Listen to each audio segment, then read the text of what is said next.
पांचवा प्रश्न अभी जो उठ रहा है कि समलैंगिकता का, तो वो भी उसमें कुंडली में दिखा था, लेकिन हमने बताया नहीं था उस चीज़ को। आज के लिए उस वक्त नहीं बताया था क्योंकि विश्वास नहीं हो रहा था लोगों को। नमस्कार, बहुत स्वागत है आप सभी का। आप देख रहे हैं न्यूज़ 18 का डिजिटल प्लेटफॉर्म। मैं हूं आपके साथ पूजा सचदेवा। राजा हत्याकांड में हर रोज एक के बाद एक नए खुलासे हो रहे हैं, और वो भी ऐसे खुलासे जो इस पूरे केस को और ज्यादा पेचीदा कर रहे हैं। और आज एक बहुत बड़ा खुलासा मैं आपको बताने जा रही हूं। राजा हत्याकांड में अब एंट्री हो चुकी है ज्योतिषाचार्य अजय दुबे की। और ज्योतिषाचार्य अजय दुबे ने जो कहा है, जो उनके शब्द हैं सोनम को लेकर, आप वो सुनेंगे तो आप हैरान रह जाएंगे। अजय दुबे का यह कहना है कि सोनम समलैंगिक हो सकती है।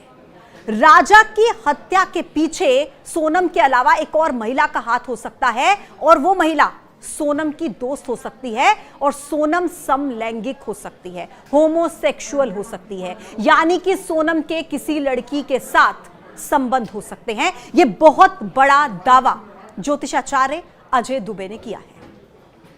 ज्योतिषाचार्य अजय दुबे के इस दावे में दम इसलिए हो जाता है क्योंकि अभी तक पंडित अजय दुबे की तरफ से जो बातें कही गई हैं उनमें सच्चाई सामने आई है, वो सच निकली है। जैसे मैं आपको बताऊं कि अजय दुबे ने यह कहा कि राजा का जब मर्डर हुआ तो उसके बाद राजा के परिवार के लोगों ने पंडित अजय दुबे से एक प्रश्न कुंडली बनवाई थी, जिसमें सवाल पूछे गए। पहला सवाल यह था कि राजा का शव तो मिल गया, लेकिन हमारी बहू कहां पर है। तो ज्योतिषाचार्य अजय दुबे ने कहा कि आपकी बहू जिंदा है, आपकी बहू सुरक्षित है। फिर परिवार ने पूछा कि अगर वो जिंदा है तो वो कहां पर है। तो पंडित अजय दुबे ने कहा कि वो उत्तर की दिशा में है। फिर इसके बाद सवाल ये पूछा गया कि राजा की हत्या में कितने लोग शामिल हो सकते हैं। तो अजय दुबे की तरफ से कहा गया 3 से 4 लोग हो सकते हैं, एक महिला भी शामिल हो सकती है। परिवार ने फिर आगे सवाल किया कि वो महिला कौन हो सकती है। तो पंडित अजय दुबे ने कहा कि आपकी बहू। बहुत हैरान करने वाला था ये, आपकी बहू हो सकती है, ये ज्योतिषाचार्य अजय दुबे की तरफ से कहा गया। इतना ही नहीं, ज्योतिषाचार्य अजय दुबे ने यह भी कहा कि सोनम के परिवार ने राजा के परिवार को धोखा दिया है। उनका कहना है कि कुंडली में मृत्यु योग था, और इस बारे में राजा के परिवार से छिपाया गया। हो सकता है कि अगर बता दिया होता, उसका कुछ उपाय निकल जाता और राजा आज जिंदा होता।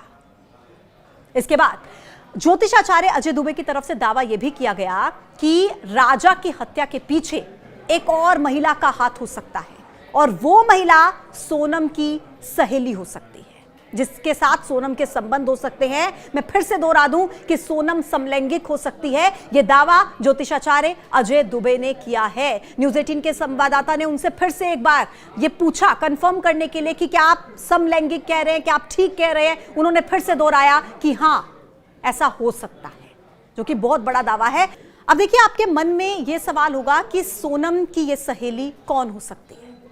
तो मैं आपको ये बता दूं कि राजा की मां की तरफ से कहा गया था, उन्होंने भी इस बात की आशंका जताई थी कि सोनम की एक बहुत ही खास सहेली थी, जिनसे वो कभी मिली भी थी। उनको नाम उनका याद नहीं आ रहा है, लेकिन हो सकता है वो भी हत्या में शामिल हो। लेकिन अब राजा के भाई विपिन रघुवंशी ने यह कहा है कि सोनम की सहेली अलका, नाम बताया है अलका, कि ये राजा की हत्या में शामिल हो सकती है। ये सोनम की बहुत ही खास दोस्त थी।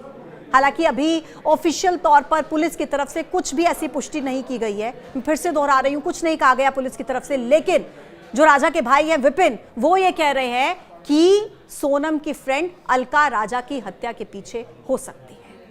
तो ये पूरा मामला कुल मिलाकर अब बहुत ही ज्यादा पेचीदा हो चला है। एक एडिशनल इंफॉर्मेशन मैं आपको और दे दूं कि जब सोनम लापता हुई थी, उसके बाद से जानकारी ये मिल रही है कि सोनम के अकाउंट से ट्रांजैक्शंस लगातार हो रहे थे। और इस मामले को लेकर जब सोनम के भाई गोविंद रघुवंशी से सवाल पूछा गया कि सोनम के अकाउंट से लगातार ट्रांजैक्शन हो रहे थे, तो इस पर सोनम के भाई ने कहा कि हमें इस बारे में कुछ नहीं पता। तो एक सवाल के साथ मैं आपको छोड़कर जाती हूँ कि क्या यह संभव है कि सोनम के भाई को अपनी बहन के अकाउंट से हो रही ट्रांजैक्शन के बारे में कुछ ना पता हो, जब वो घर से लापता हो, जब वो सब लोग मिलकर उसे ढूंढ रहे हैं। आज के इस वीडियो में इतना ही। फिर होगी मुलाकात एक नई वीडियो के साथ। तब तक के लिए आप देखते रहिए न्यूज़ 18। नमस्कार।